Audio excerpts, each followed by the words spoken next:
Well, hello and welcome to a wee video. I thought I would give a wee update on where things are going. I'm slowly approaching 100 subscribers, which thank you very much. I'm quite chuffed that I've got some subscribers, but I do appreciate that. As I've said in the past, I never ever started YouTube because I was trying to make anything out of it other than record a little bit of my life and a little bit of my hobbies, and knowing that one day I might be unable to do the things I do now, I thought it was a good way of giving myself a little bit of a sort of video diary of the past and being able to show it to, you know, grandkids and things like that. Would have been my intention to share a little bit of me as I was now or back then. Um, and the focus of this particular channel was, of course, to be about all the hobbies I've got really that do pertain to a lifetime measured in miles. Motorcycling isn't the only thing I do. It does consume a lot of my time. It is my absolute passion. I've been doing it for 43 years plus as a child of dreaming of being a motorcyclist. So I have a long, long history with motorcycles. I have a lot of knowledge and brand knowledge and history knowledge that's been picked up over the years. And I have a real passion for them. And that passion has turned to Harley Davidsons in the last 2 or 3 years, something I never thought would necessarily happen, but it has. Um, it can't even be classed as a midlife crisis because I'm well past that.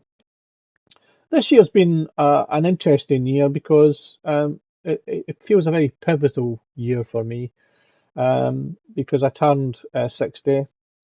Um, Sadly, this year I also lost one of my brothers, and that was difficult and sort of it's like getting cold water in your face. It makes you sort of look at your own life and look at your other family, your other members of your family who are. I'm the youngest of 7 kids, so I always knew that life was going to be difficult if I lived my natural life, and I was starting to see a lot of my siblings disappear.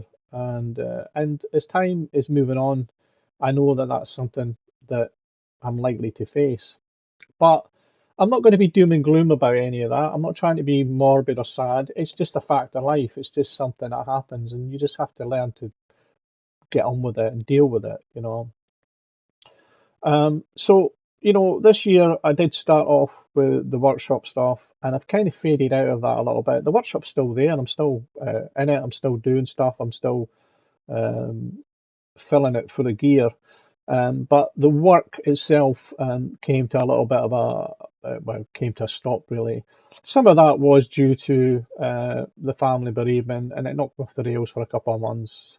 But then, of course, the biking season began, and then the fairy tale world that Paul Barber lives in with motorcycles. I started to do the sort of typical motorcycle walks, where I started to look at other options and other things I maybe wanted to bring into my life for whatever reason.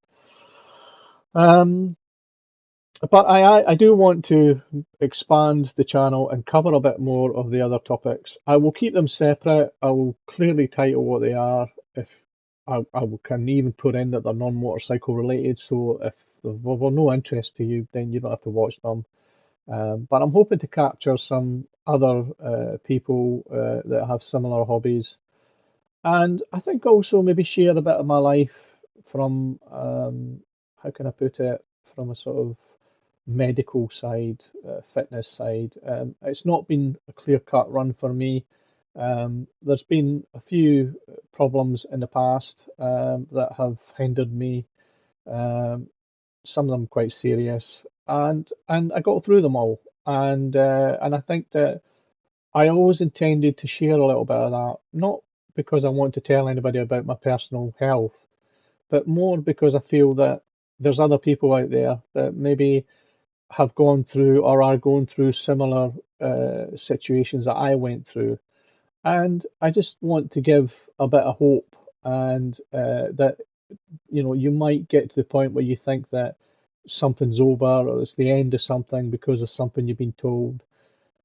But it doesn't need to be sometimes. And if you can see other people have come through certain things, I think that it can maybe help others to feel a bit of strength from that. So I just wanted to really give a quick update. Obviously, it's not been a great year for the videos for the motorcycles. The weather's not been at its best. I have invested in new gear, and I'm going to cover that in a separate video, actually at the back of this video, to be honest with you. And I do hope to also, do a bit more with the motorcycling clubs and so forth, and with Will. Will's been out and about with me on a few adventures, and he's a very good friend as well as a work colleague. And we've shared a few things with our motorcycling, and we'll share a bit more. And I think that I want to get I did have the comms working where you could hear us having a conversation, but of course I've changed the camera system. But I do want to uh, improve that with the new system and get Will in on the conversation so you can hear us having a chat. It's much better to hear a two-way chat than just somebody talking randomly like they're mad. Um, and I think Will's a lovely guy, and he's got a great personality, and I think that the two of us hopefully can have a little bit of the humour that we share with you, and the passion. Will's much newer to biking than I am, but he's taken to it with a real strong passion. Um, and he's just a great guy to have in about with you because he's a bit of a teeth-foul head. He's a bit of a brainy boy as well. But anyway, it's all part of making this channel hopefully a little bit more interesting. What I've also tried to do with the motorcycle videos is I've turned them into let's ride the bloody bike, enjoy the sound of the bike without me whittering on, and at the end of it, I'll stop somewhere and I'll maybe have a wee 5 minute, 10 minute chat. And then the beauty of that is you can enjoy the motorcycle, you don't have me waffling on, and if you get to the bit where I'm going to start talking, you can cut off at that point and just merrily enjoy the motorcycling side of it, not the loony at the end of it. But anyway, that's my plan. This year I hope to throw myself back into music as well because I've completely switched off from the musical world that I was in. And it's another story, I mean, even when I talk about music and I talk about lifetime measured in miles, I have traveled so many miles to so many gigs in my life. Now, I was a mediocre guitar singer. Uh, yeah, I don't want it to sound glamorous. It was a lot of it was just pubs and clubs and all that kind of stuff. But I did do it for 30 years, and it was a great time. A lot of great memories from that, and I don't really know if I can share that with you much. Maybe I can. There's some footage somewhere, but I do want to bring the music into the videos a bit, not to bore people to death with anything, but I've got so much that I want to give to the musical side. I need to revamp and I need to bring back alive and so with all the filming and the video and the drone stuff, it just seems like a perfect opportunity to maybe write some stuff. I used to write music years ago, and then I fell into the pub and the band circuit and stopped all that. And then really, I just kind of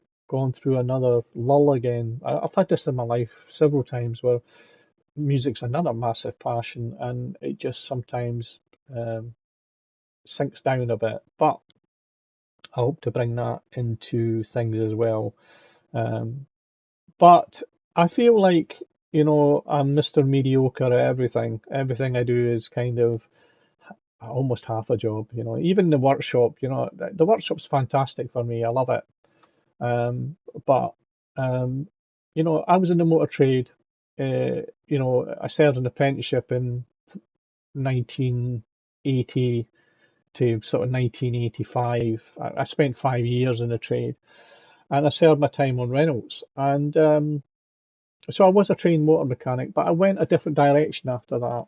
But I always had the passion with the motorcycles, and I always kept doing the odd job on cars, and obviously looking after a lot of the bikes myself.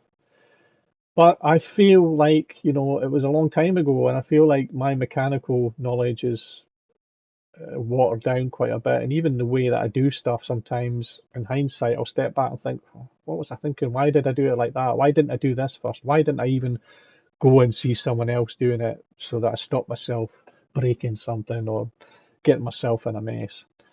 But I think that's why I want to share the video content in the workshop. I don't want to encourage people to do anything I do. That's why I'm a bit hesitant to film some of it, because I don't want to lead someone down the wrong way of doing something. I just want them to see an old codging idiot having a go at something, and seeing the mistakes I make, and as long as I can acknowledge the mistakes and take on any criticism, then that's okay. And so I hope to do a better job of that, a better job of the filming, better job of the editing. All this stuff it's almost like I'm giving my New Year resolution very early on. Um, but it's just a feeling that I want to improve everything. So I'm gonna go now. I'm gonna shut up, and I've got another video that I'm gonna do at the back of this about cameras. But I hope you're all getting on fine. Take care and look after yourselves, and just enjoy whatever it is you do. Thank you for watching. Bye for now.